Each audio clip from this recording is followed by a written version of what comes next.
Greetings and salutations. Welcome to the MixLife show. I'm the chemist, and this is episode 39. 39 episodes, hour-long episodes. We are persistent, if nothing else. Maybe not skilled, but we're persistent, folks. Hope everybody's doing well. I don't know if anybody's even watching yet, but welcome if you're here or not. And I'm joined by Concrete River, as per usual. Hey, how's it going? Doing good, doing good. What did you get up to this week? You mixing anything? Get any flavors worth trying? What do you got going on? Well, I was doing my wrap up on all that liquid bar nonsense, so that's cool. It's been interesting. I also got in some Flavor Revolution stuff from Nicotine River because I was curious, so I've been testing a little bit of that. Somebody told me that their mango was really good, and it's pretty good. So yeah, just picked up about 5 of their flavors, testing a couple. I'll see if I want to dig further on into the line. Their honey tastes a lot like Flavor Art honey and seems a little bit less concentrated. That's always kind of the dicey thing with new flavoring companies, because somebody will put out some percentage and then it just like gets to be like the thing that you do. So they suggest starting at 2%, and you figure honey is usually kind of a bully of a flavor. I tried it at 1%, 3%, and 5%, and I definitely liked it the most up at 5%. So I'm thinking it's going to be another line that's around like 5%, 6%, maybe even 8%. So it might not end up being a decent value, but. Is it a new line? Like, I know they have the Perilium.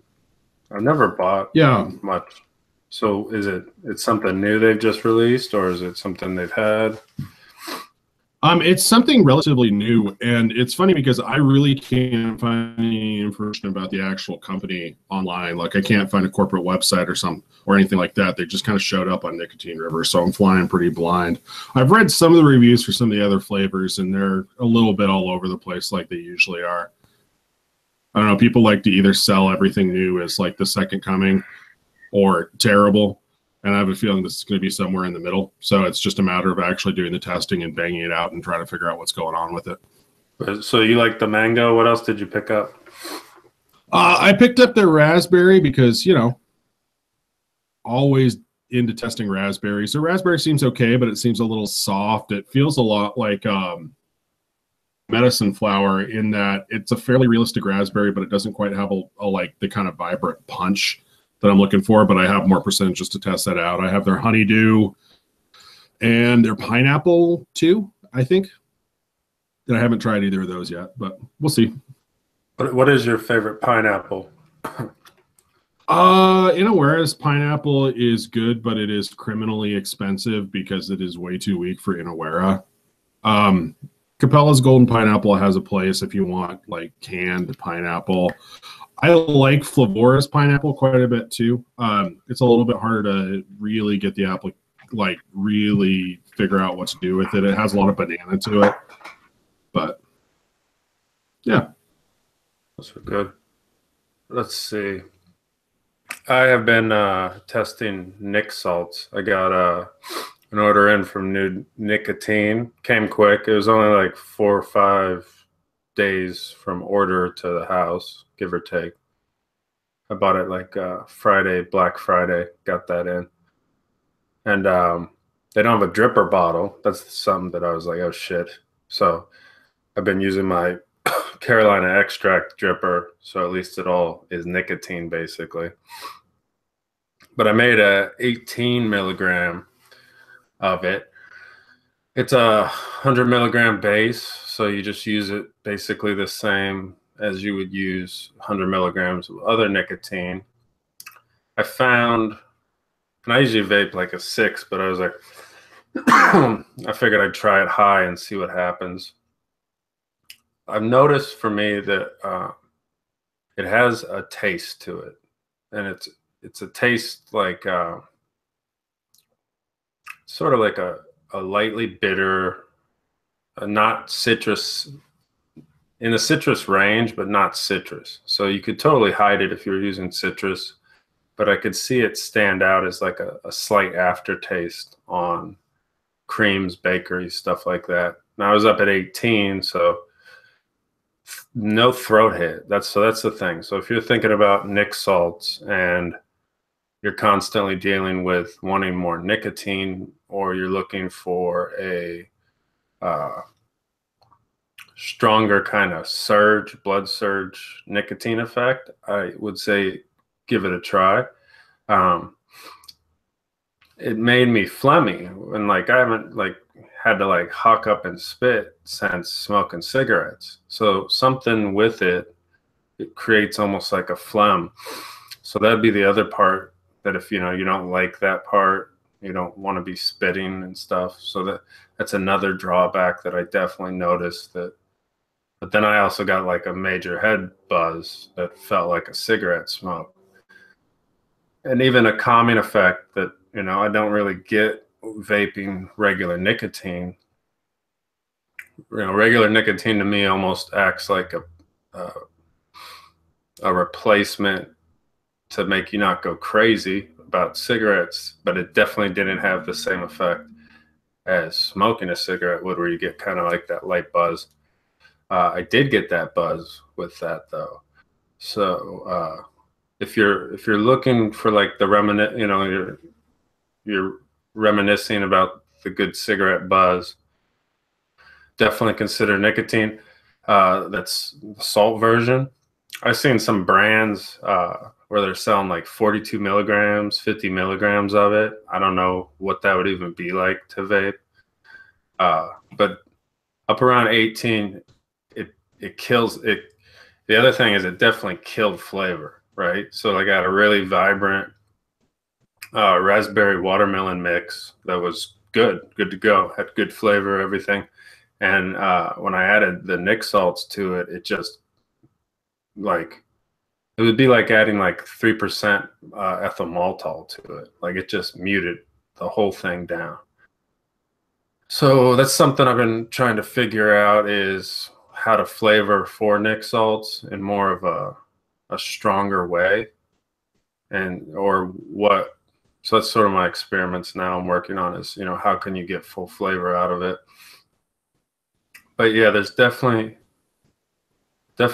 some benefits and drawbacks in the same, and I made one new mix, and I went back to the regular nicotine, and then I made a new recipe today, and I used it at a 6 to kind of see what matching it comparable to my normal nicotine levels would do. And that's kind of where I'm at with it. But yeah, I've been trying nic salts for a while because it seems like an awesome idea. And so a lot of people are saying, they're very, very smooth. And I think I might be a little bit sensitive to whatever's going on there. Somebody in the chat called out sensitive benzoic acid. I've tried both the new nicotine and the Nic River nic salts, and the new nicotine for me, I'm not sure if it was the batch or what went on, but I ordered 250 milliliters of the smooth, and it was basically unvapable for me. Like it was just crazy harsh. But that may just be my own constitution. It may be like the weird off batch from new nicotine. The Nicotine River stuff for me has been better, but I still get that kind of like almost a dry harshness to it at comparable percentages to Freebase. It just doesn't really click for me. I mean, it's still usable. I've been trying to plow through it because I'm running low on actual Freebase nicotine, but I don't know. It hasn't really worked out for me. The one application that I have found that they work really well with, it seems like they hit a ceiling in terms of harshness. So like at 3 milligrams, nic salts for me are harsher than 3 milligrams of good Freebase, but you can crank them all the way up. I've tried to mix up at 18. I've tried to mix all the way up at 40 in like my fucking eye care kind of banger. And it didn't seem too much more harsh than the 3 milligrams. So that's cool. And it does let you just cram a ton of nicotine in there. I totally agree on the flavor muting though. I have a mix that's 5% Capella root beer and 5% Flavora root beer, which should be like crazy, crazy flavored. And I barely get anything. And part of that's probably due to setup, but I do get like a lot of that kind of flat, dry nic salt base when I'm actually vaping it. Yeah, it's there's something to it that's kind of, I guess if you know don't, why are you vaping is a better question, because if you're vaping for like a flavor, you lose some of that with the nicotine salt, but you also gain some of the buzz. So if you want the buzz, so it's something you probably want to like consider, as you, if you get some and if you try it, and just knowing that your normal mix that you're used to at like a 6 is going to mute down. So you might want to technically over flavor more than you're comfortable with. And in theory, it'll come back down and be something. I could see it hiding behind citrus well. I could see, doing, chances are you're not going to taste that weird flavor if it's, hidden in like a blood orange or a royal orange flavor art. But yeah, it could definitely throw off like a cream base for sure, or anything creamy. And I then think Graham was kidding about saying, just cut it with menthol crystals and snort it. But I do think it'd work well with menthols and stuff like that. I think like a lot of those pod system flavors end up using some kind of cooling. And I think that cooling is like the cooling from menthol, or even like a heavy dose of Coolata or WS-23 is going to kind of mask a little bit of that dryness and that weirdness. yeah, so if you're wondering about using it, it's gonna change some things for you. Like it's in this one I'm vaping now, and like you get the like a phlegminess that I haven't had for months. So it's something I definitely noticed was the cause of it. But you get like a nicer kind of cigarette calming buzz. So I think it might have a really good function for somebody stepping down off of cigarettes, and you're trying to get them that feeling so that they can transition off. I think it definitely has a use there. And then as they dial down, you could swap them over to regular nicotine, and then they'd be introduced to like a better flavoring, better flavor experience after that. We did have a question in the chat from Astral Merchant about making a hybrid nicotine base, and I've tried to do just that. I originally was trying with that new nicotine stuff that wasn't really working for me, and it ended up harsh as all hell. I've tried it a little bit with stuff, and that's worked a little bit better, but I feel like it doesn't really do much to actually mask the issue that I'm having with the nic salts, just because that shows up so low. I mean, don't get me wrong, it gets you a hell of a head rush. I mean, if that's your thing, it would definitely scratch that nicotine craving, but it didn't really do much for me in terms of like fixing the flavor or the harshness there. Yeah, and I'll get like feel like I want to throw up after I hit a certain point of nicotine, where it'll just make me feel like queasy to my stomach. And then I was getting that kind of up at the 18. I can't imagine like a 40. I'd probably take one hit and just feel like done with the day. just donezo right there. Yeah, just completely. It's definitely worth a shot though. I have to state that like my experience with it doesn't seem to be the norm. I've been talking a little bit about nic salts, just trying to figure out what the hell's wrong with me. And if there's theoretically some kind of acid in there, I think I might just be sensitive to that, because like I can't do cap super sweet, not because of the sucralose, but because of all the benzoic acid in there, or whatever the hell flavor acids they use. So I'm thinking I've got an actual sensitivity to that. Yeah, I mean, you have a, I call like a refined palate, and being able to pick up nuances of flavor. And if you can taste the different I don't know, if like we were talking about AP and like tasting like Fritos, like if you like that, and you don't, it tastes like just like a nut mix to you, then you're probably not going to pick up as much. But if you're like sensitive to different flavors, like if you pick up diet marshmallow from Capella whipped marshmallow instead of just like marshmallow. Then Jennifer Jarvis would be one I would think would not enjoy the Nick salts as much because she's real sensitive to it. So it depends on your palate. Like if you're real sensitive on your palate and you can pick up different nuances of flavors, you'd be somebody I'd assume would pick up on it out of everybody, just because you're doing so much flavor testing that has such depth of being able to see what each flavor tastes like. And if you read your flavor reviews, you can really see that you're picking up a lot of different notes on things and summarize them well. So if you find you're very sensitive to like the nuances of things, you're probably going to notice that in the Nick salts. But if you're just like coming off of cigarettes and you got a dumbed down cigarette palate, you probably won't pick it up. It'll probably just taste like a good hit of nicotine to you. Well, and yeah, if the intended use for nicotine salts is cranking it all the way up to 50 milligrams for like small pod systems and stuff, I mean, it does that job really admirably. Like, it let me vape at nicotine levels that would be absolutely untenable with free-base nicotine, even good free-base nicotine. So, shout out there. I'm just not sold on it necessarily for low percentages and sub-ohm vaping.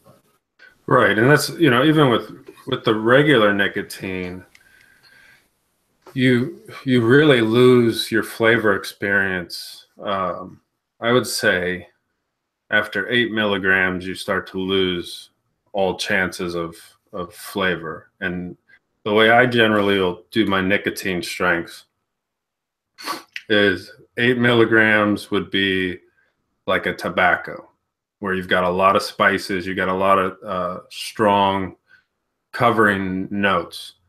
And then like a cream that you're going to actually steep a couple weeks so things can richen and get thick custard kind of cream. I like to stay around like a 6 or a 5. And then if you're dealing with fruits that are not harsh fruits, I like a 4 or a 3.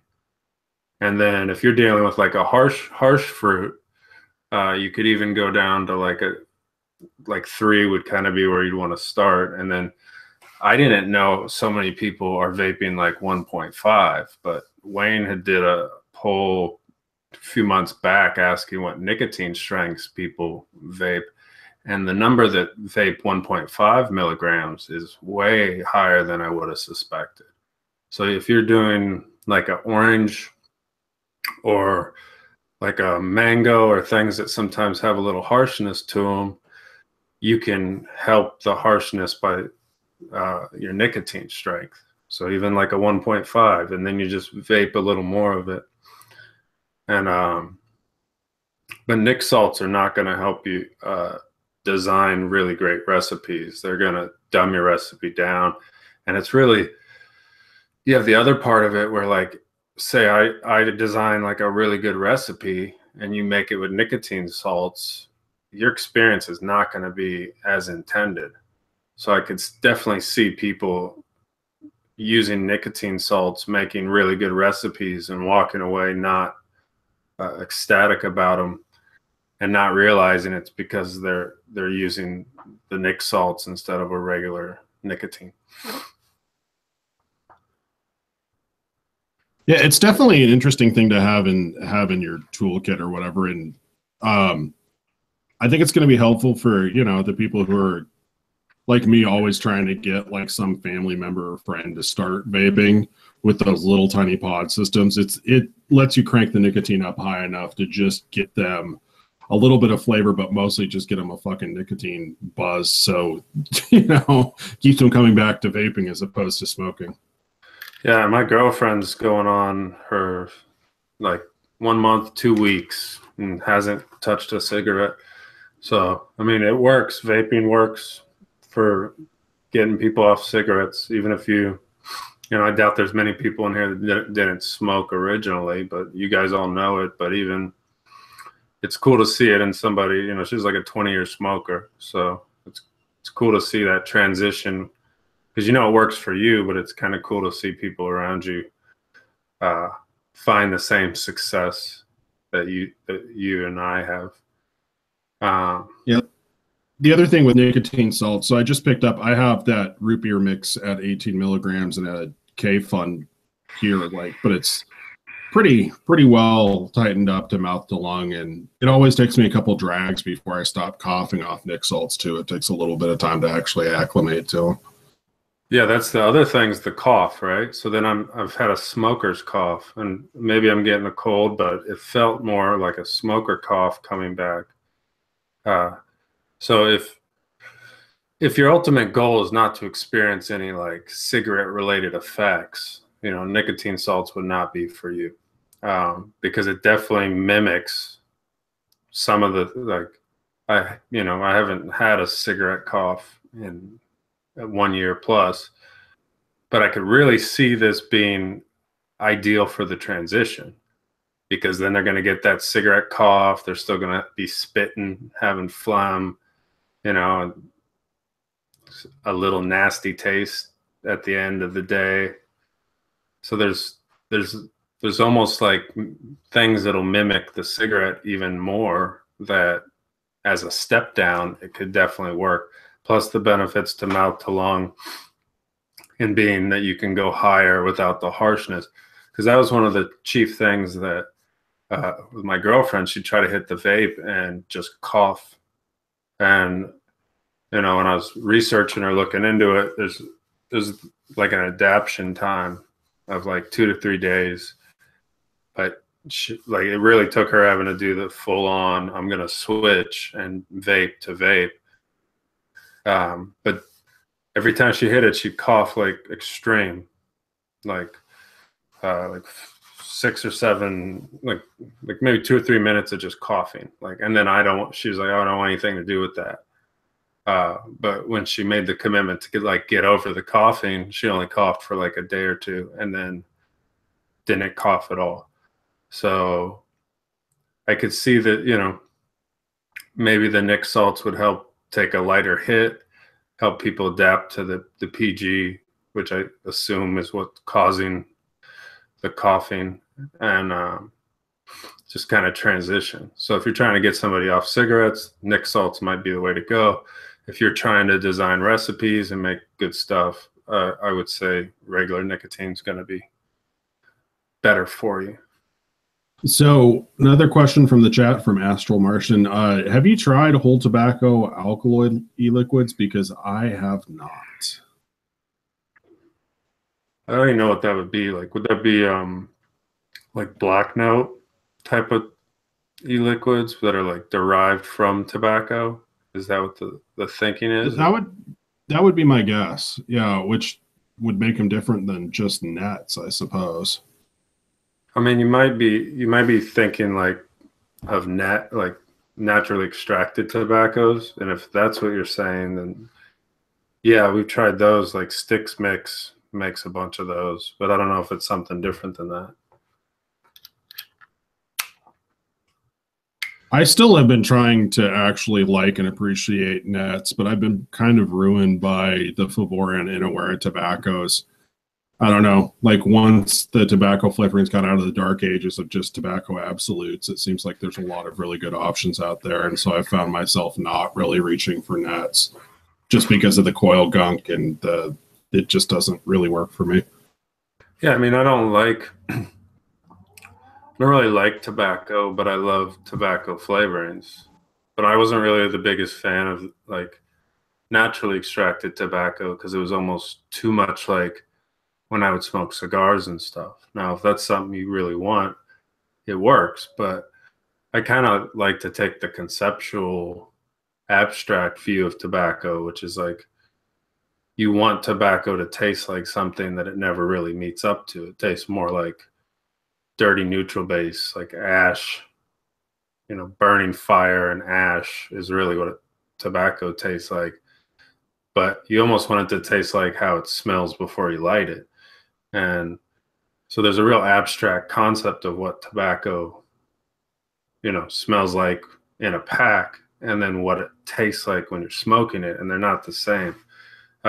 So then, I prefer to look at tobacco as more of like a very broad range of a drier, nuttier, caramel kind of world, and then, I have tobaccos, but they tend to lean on like a creamy, caramel kind of world.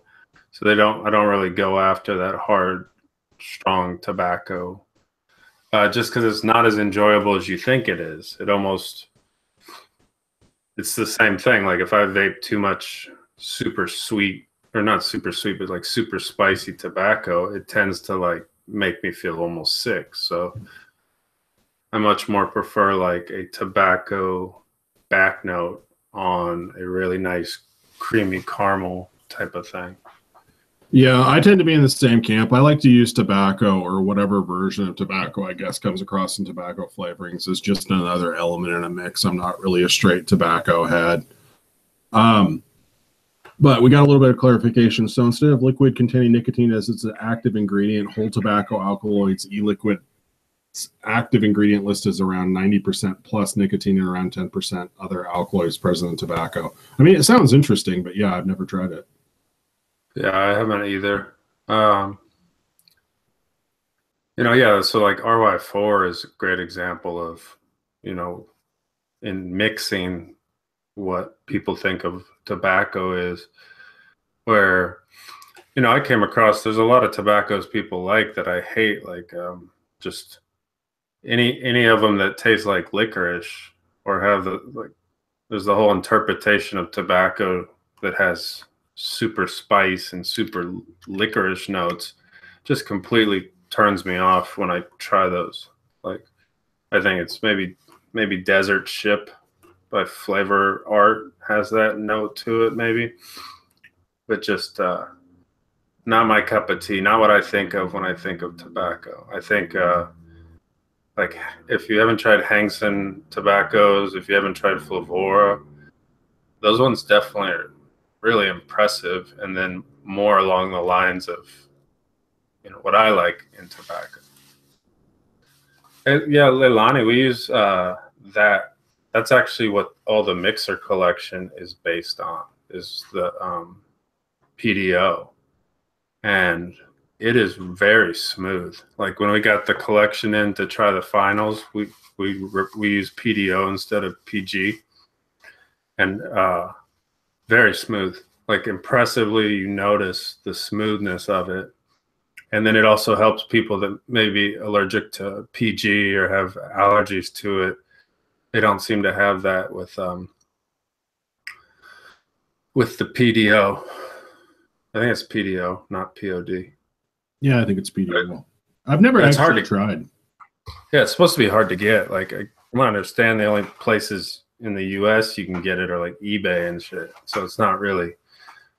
But yeah, the mixer collection is all PDO based, and it's so smooth, like noticeably, just like it's not fluffy like the way like a TPA whipped cream will turn a mix fluffy.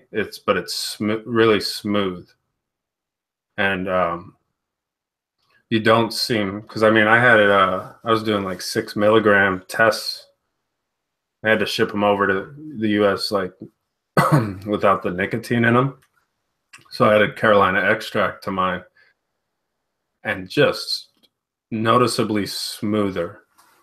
So if you've never tried PDO, it's interesting. But that was really cool. That was something that the guy that we work with in Canada had decided to do, and it's not really researched as much in the DIY community. It's not used as much, but it's really smooth, and it's supposed to have less allergic reactions, even though it's kind of built sort of the same concept. Yeah, it's a PG alternative, so it's something you would use if you maybe can't use propylene glycol and you don't want to do like a full-on VG mix.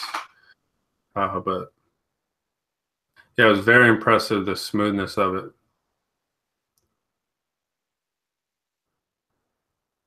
Yeah. It's So okay, Graham.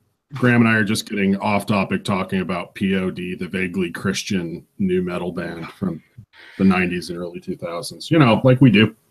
it's all good. Side combos are all good. Yeah. So when my girlfriend, that was the very first thing she tried when she went full vaping was the mixer collection, and it was much easier. It was smoother for her. So I definitely, was putting my there's like a cough you're going to get from adjusting to the PG, especially if you're a little more sensitive to it. And then you kind of, I think there's also the adjustment to like the Nick cough that you get from like a 6 milligram or 10 is you get that little throat hit cough, but it's not the same as like the adjustment cough period. And yeah, it actually helps. So if you're looking into, especially if you have a PG allergy, the PDO might be really good of an alternative to try. Oh, yeah, Astral's saying 5 ponds uses PDO. That makes sense because those liquids definitely stand out too. So shout out to the Mixer collection and 5 ponds using PDO. Can't beat that. It's some good company. I remember I had a failed vape business. Like I tried to get into vaping. I used to work for a bar. It's kind of like operations manager / marketing. And I got a thought. This was back in I wasn't vaping full time. This was back when all you had was like the 510 little carts for vaping. And it took like $1,000 investment. I was gonna sell e-juice out of the bar at night because they would sell like packs of cigarettes. So I was gonna like sell little carts, little batteries, and then like our own e-juice. And I had no fucking clue what I was doing. And like I ordered like 80/20 mixed e-juices and they just destroyed every one of those little carts. And it was like I ordered them from China and like half of them didn't work. And it was just total fail.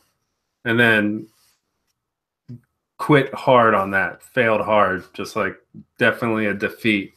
And then years later, I ended up getting back into vaping because I'd been smoking and then ended up back in the e-juice business. But like I failed hard a couple years ago before I knew what I was doing. So that's a motivational story of the day is like even if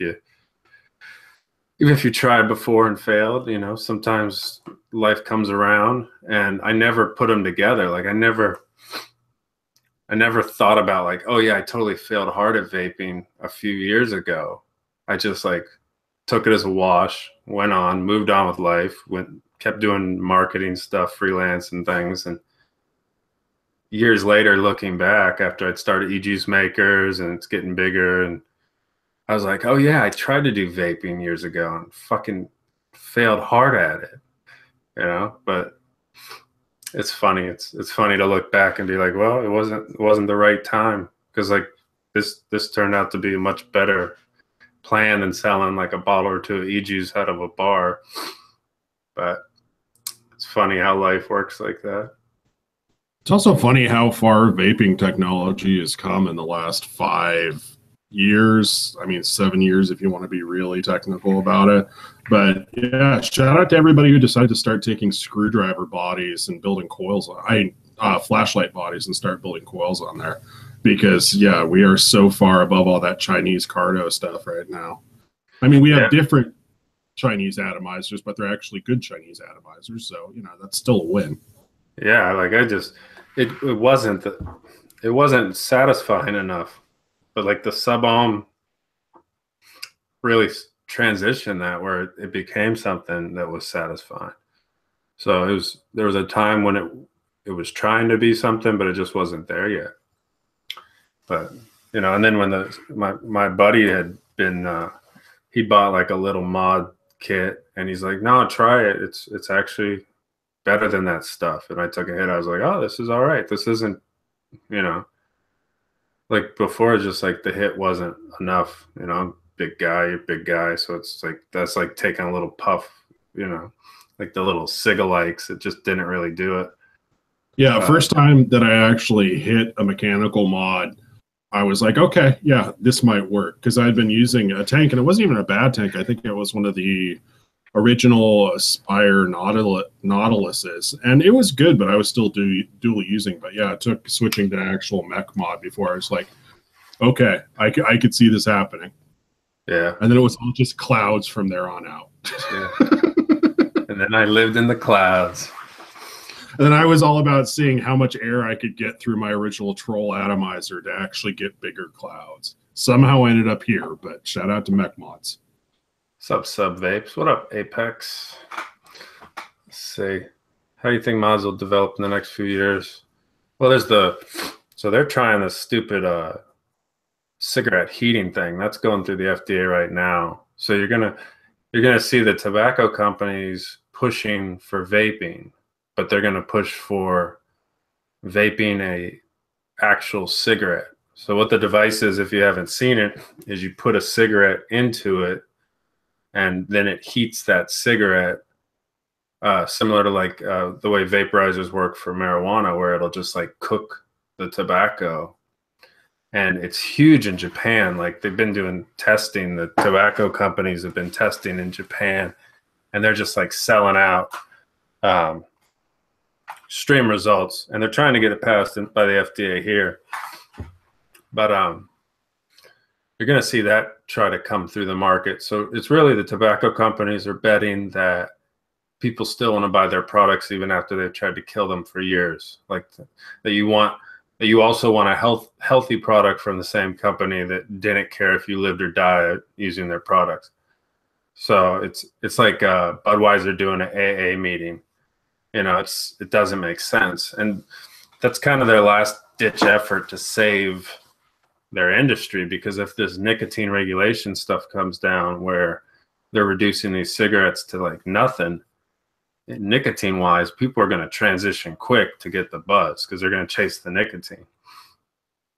And but they do this public comment thing, but I was reading the document, and even in the document that they're putting up, they're basically like, we recognize cigarettes are unhealthy. We recognize alternative methods are healthier. So they're in their pitch where they're trying to get this thing approved. They're basically saying vaping's better. They're saying because it's about the fire, right? It's about the ignition or incineration of the tobacco that makes it worse. So that's their pitch, is that by lightly heating, you're not going to get the same level of carcinogens, but you're still going to get the nicotine. But it's just bullshit. It's their way to still sell cigarettes, trying to get in the way of vaping, just like the regulations. That's the cool thing about the guy that's in charge, Scott Gottlieb, I think is how you say his last name, is that he came out and was like, burning cigarettes is more harmful than vaping. Now, he is an investor in a vape company where you'd like mix your own juice up, like a vape bar where you go on and you'd be like, I want strawberry watermelon. And there'd be like a mixer there, like us. And you'd put together like a strawberry watermelon juice, hand it to them. And then they hang out in this kind of swanky bar and vape on the juice you just mixed. I don't know if it makes sense because it's better to steep stuff, but at least that was the concept. So you had like a guy that understood vaping, who's in charge of the FDA now, and he's progressively, you can tell he just progressively refers to it as, not as harmful. And his whole, I'm coming after nicotine in the cigarettes, man, like that would really change the industry, where you would see way more adoption of vaping. And the tobacco companies know it, so that's why they're creating this heated tobacco thing. I think you're going to see a lot of vaping companies get bought by cigarette companies. That already started to happen. I don't know. I can't remember the name of the company, but they're like a New England company, and they got picked up. But like that's what you're going to see, is the tobacco company is going to try to buy their position in vaping. I don't think it'll happen. I think that they're slipping in the market. So you're and plus once vaping gets you off smoking, you have sort of a new loyalty to that where you're like, you know what, I'm gonna mess with these guys. I'm gonna ride with these guys instead of these guys that had me just hooked into it. So we did have a shout out in chat for the iStick 20 watt as Emily's first mod. I do have to say, I still have my iStick 20 watt right here. It still works. I've got a 14 millimeter atomizer on top. It's fantastic. I got my girlfriend got the Anakin easy mod, and it's really cool because it's split. It's a split mod, so it's not an all-in-one. It lets you change the coils, and it runs a 0.8 and a 1.5, and then it has adjustable wattage of blue, green, and white. So you get three. So it's literally like a baby sub-ohm tank, but it lets you take the mod off and put it back on. So like her battery died, and I passed her like my mod with her tank on top, and I was like, the only difference, is that like this one has a lot of adjustment, but you just have to keep it on this number. So it really helped as like a teaching tool.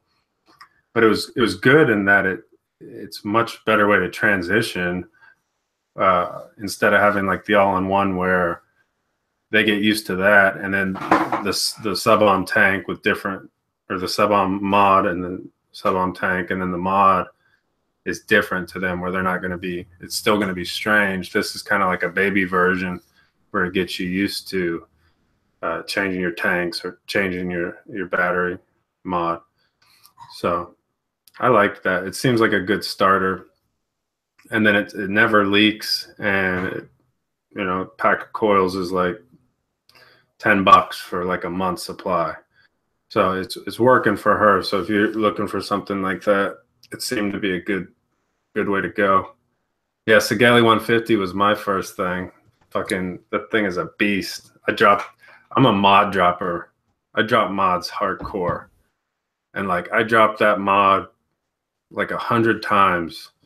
It was back when I drink alcohol and shit, and like that mod would get dropped. I'd like keep it in my lap and get up and drop it all day, and it still worked for the long. It worked for like a year. I gone through like 6 mods in the time that I went through the Sigelli 150.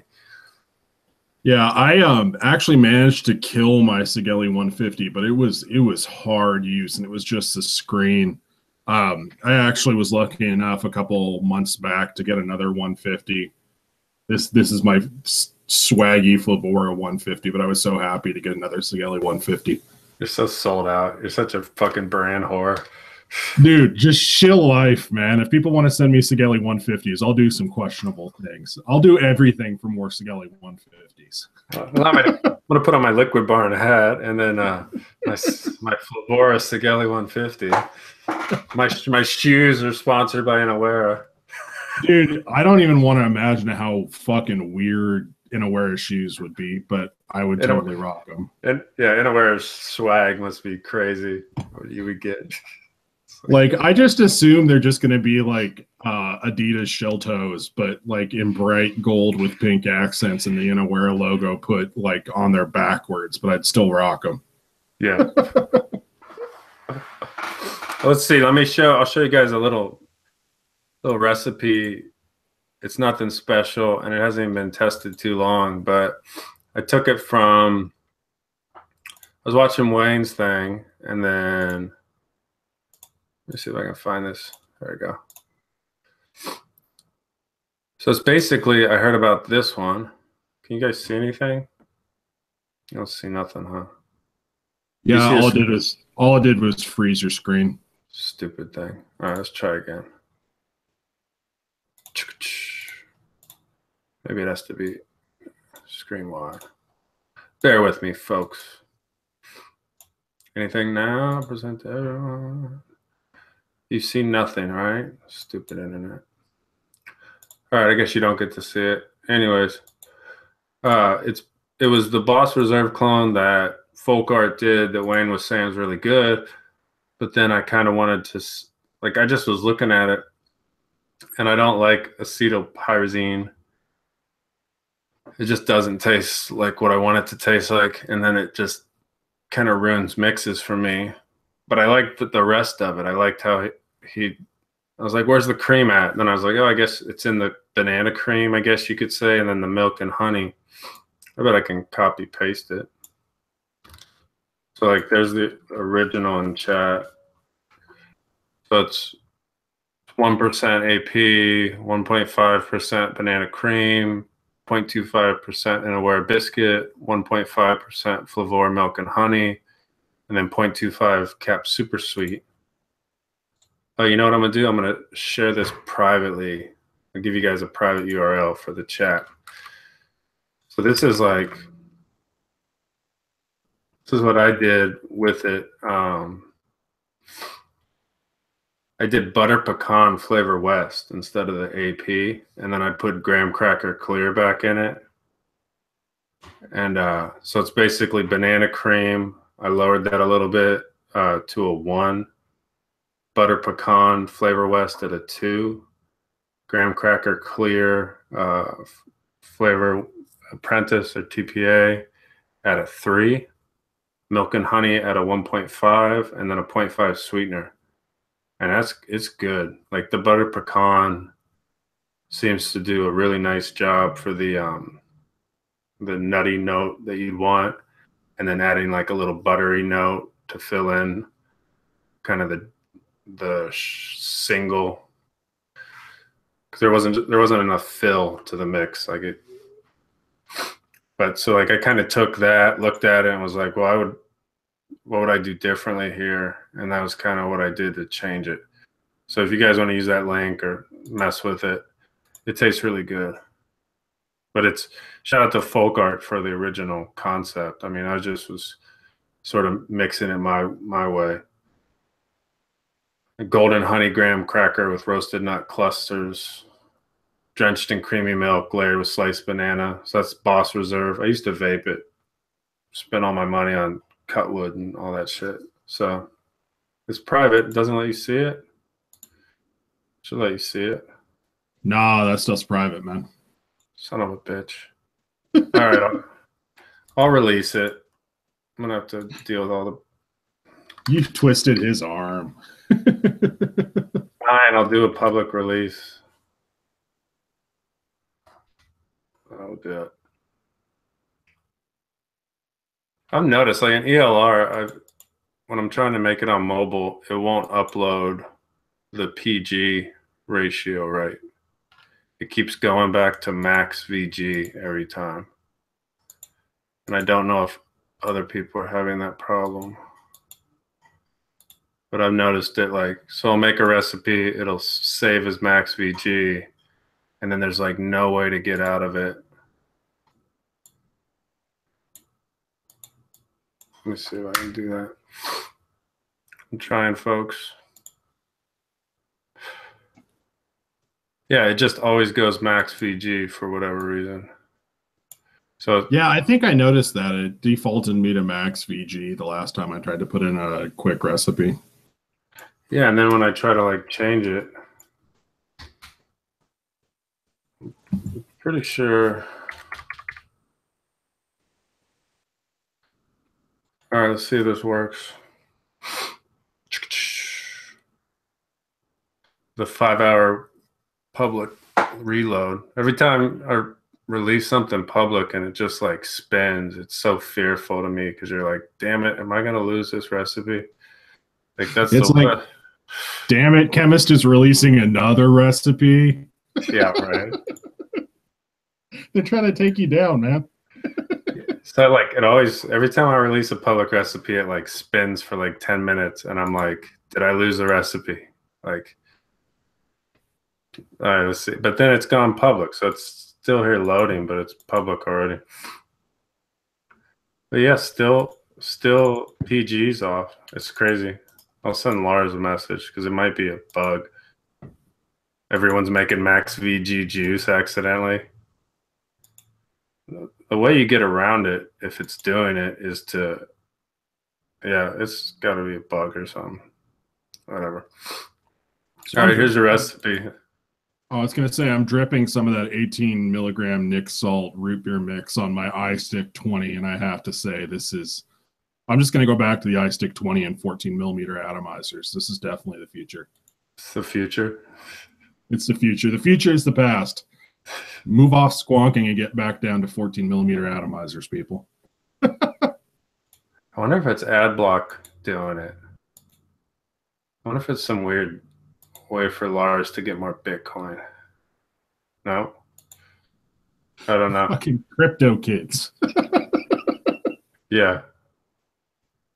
Yeah, that's the thing about vaping in 2018. Anytime you want vaping information, you're going to have to deal with a half hour worth of people talking about cryptocurrency. So that's where the market's going. Yeah, I mean the first vape online retailer to take Bitcoin. I guess e-cig Express does. Like if you buy anything with Bitcoin, you literally lose the value of the thing you bought like that minute. So it's one of those weird. It's become an asset that's more valuable to hold. So then it's like a store of value than being a spendable asset. Like you don't want to be the pizza guy that bought like a bottle of Capella for $2 million. You know, but I was reading somewhere that like 40% of the Bitcoin market is controlled by under 100 people. And since it isn't a licensed security, they could totally just collaborate and dump the price whenever they wanted. yeah, it's 1,000. 1,000, they call them whales. Yeah. And 1,000 people own 40% of the Bitcoin. So they could do a lot of stuff to crash it. So yeah, as people get into it nowadays, you're getting into like a weird environment because it's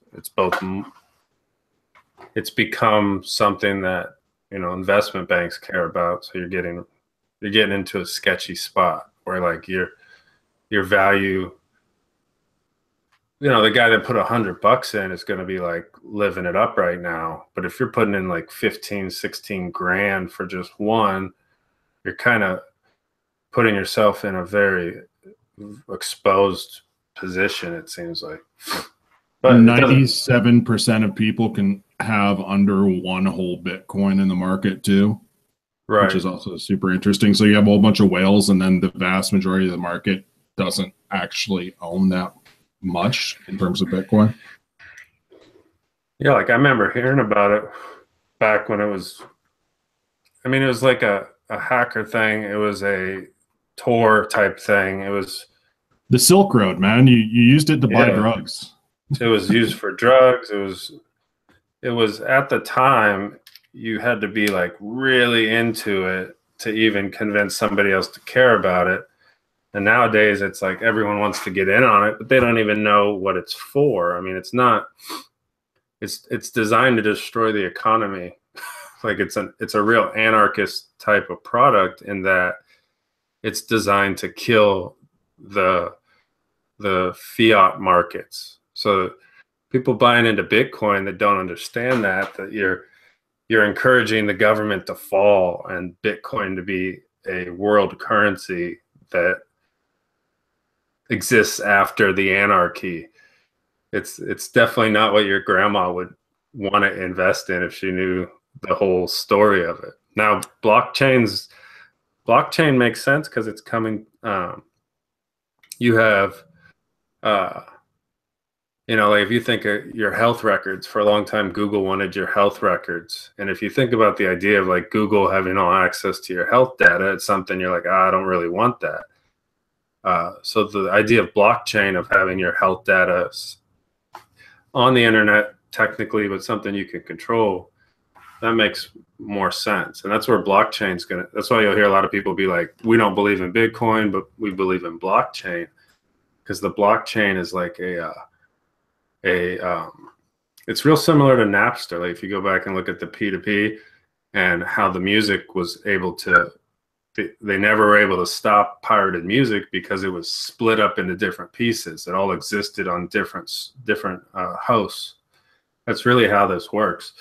is that the money is spread across different hosts where you don't need to trust each other. You don't need to know who each other are. You just kind of represent your part of the puzzle.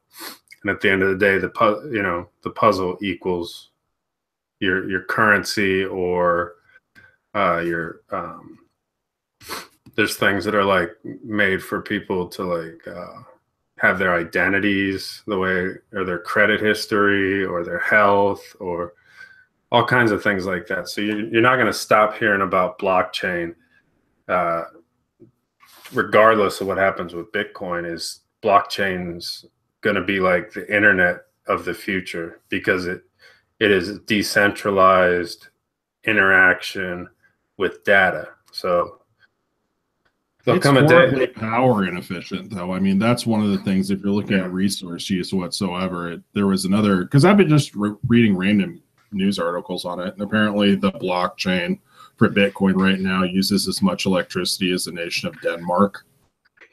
Yeah, it's gotten crazy as far as the way the power usage goes, because it used to be something you could mine on your computer, and now it's become something that needs like a farm of processing, and the people that make the item to mine the Bitcoin charge whatever price they want, and then those get bought by companies that have thousands of those in their like buildings that are just like the way a server farm would be. So they've really taken away the concept of being like something that every normal person can be a part of. So there's a lot to it. It's worth looking into, especially if you're involved in like technology, or you're involved in online marketing, stuff like that. There's different things. Like there's even a thing called like basic attention token, which is meant to replace what super chat would be. And then there's another one that's like a for Instagram influencers. So they would be able to, you could send like a vape reviewer 100 of these tokens, and then the very next Instagram post would be your product. And you wouldn't have to do a contract, and you wouldn't have to get in touch with them. You would just send the tokens, and that would equal promotion. So it's going to change marketing. It's going to change technology. I could totally see, like if you look at ELR or all the flavors, you're literally putting all your recipes into the hands of Lars and Q2. Like it's two guys that control, 90% of the mixing online DIY market. And in the future of that, I could totally see there being a decentralized recipe, kind of DIY recipe space, where you still owned your recipes, and you would, even get paid. There's a site called Steam It, I think. And it's really like, you could see kind of how the future of journalism will work that way, because it works on the blockchain, and it'll pay content creators. So if you write an article, people can pay you in these tokens that then turn into money. And I could totally see that working in this type of style with recipes, where you create an e-juice recipe, and say like Lars had an e-liquid recipe token, and you buy $10 worth a month, and then every time you mix up my recipe, it would send me 20 cents, right? And you could do that all behind the scenes, where it's your way of kind of paying for the service, but then paying the mixers for mixing. Like that could totally happen down the road. So, in the DIY world, maybe you don't care about it, but as maybe a mixer that's looking for commercial opportunities, there definitely could be some things like that down the road, where, that would be a blockchain type of thing. It would be interesting.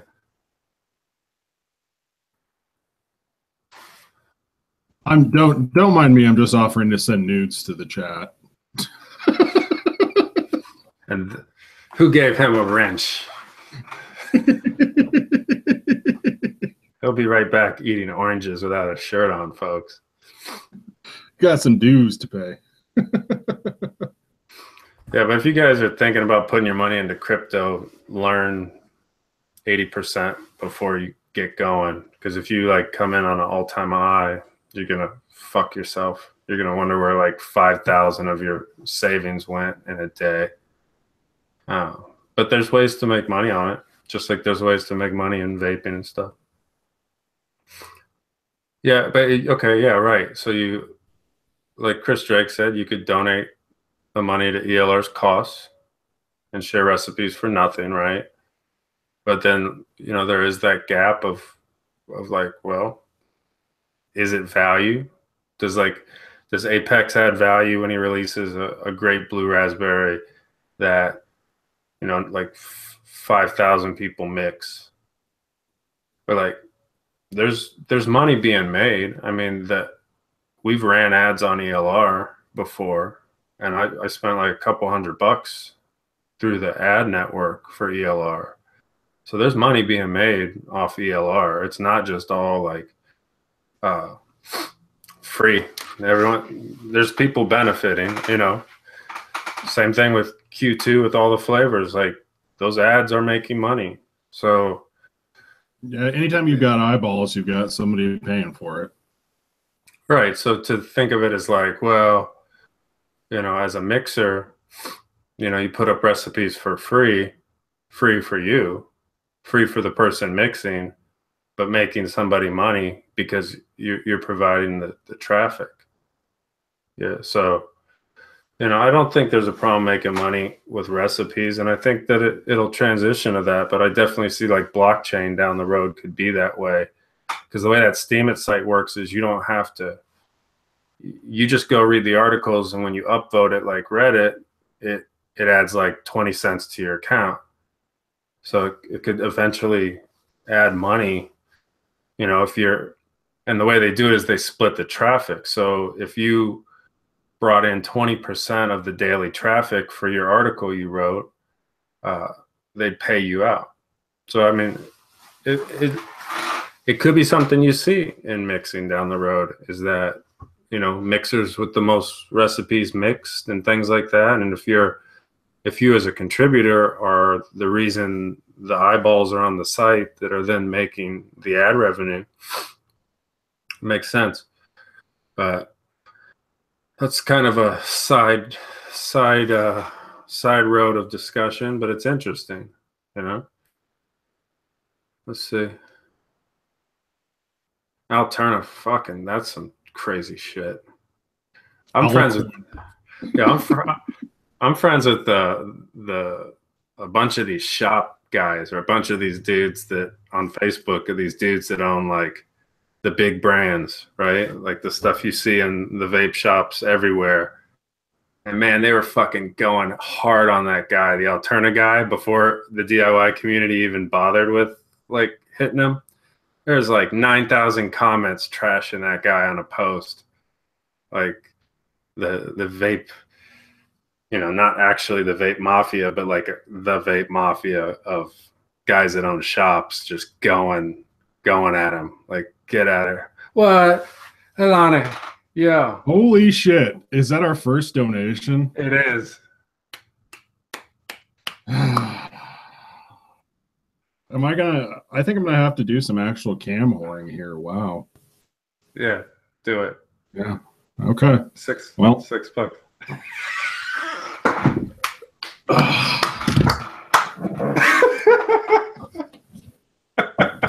That's what $6 gets you, Leilani. Yeah, there we go. There's your cam whoring. Yes. DIY this episode is now specialer than most. That was our first super chat after 39 hours of footage. Yeah, that is our first super chat. There we go. Thank you very much, Leilani. The heart tattoos for you.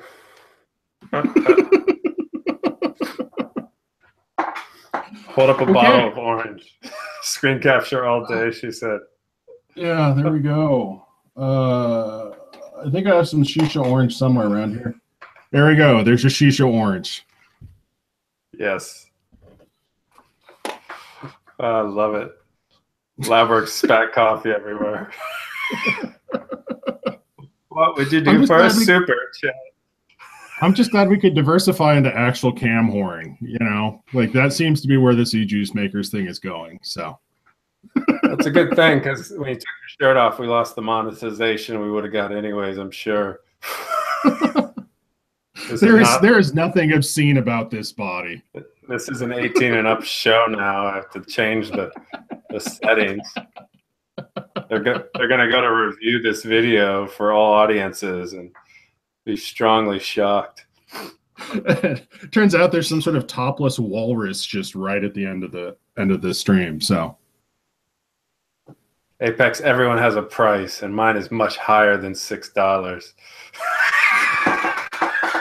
Yeah, I'm the easy one here. We've always established that. I'm the whore here. So wait a second. You got a Shasta Cola? Stop everything.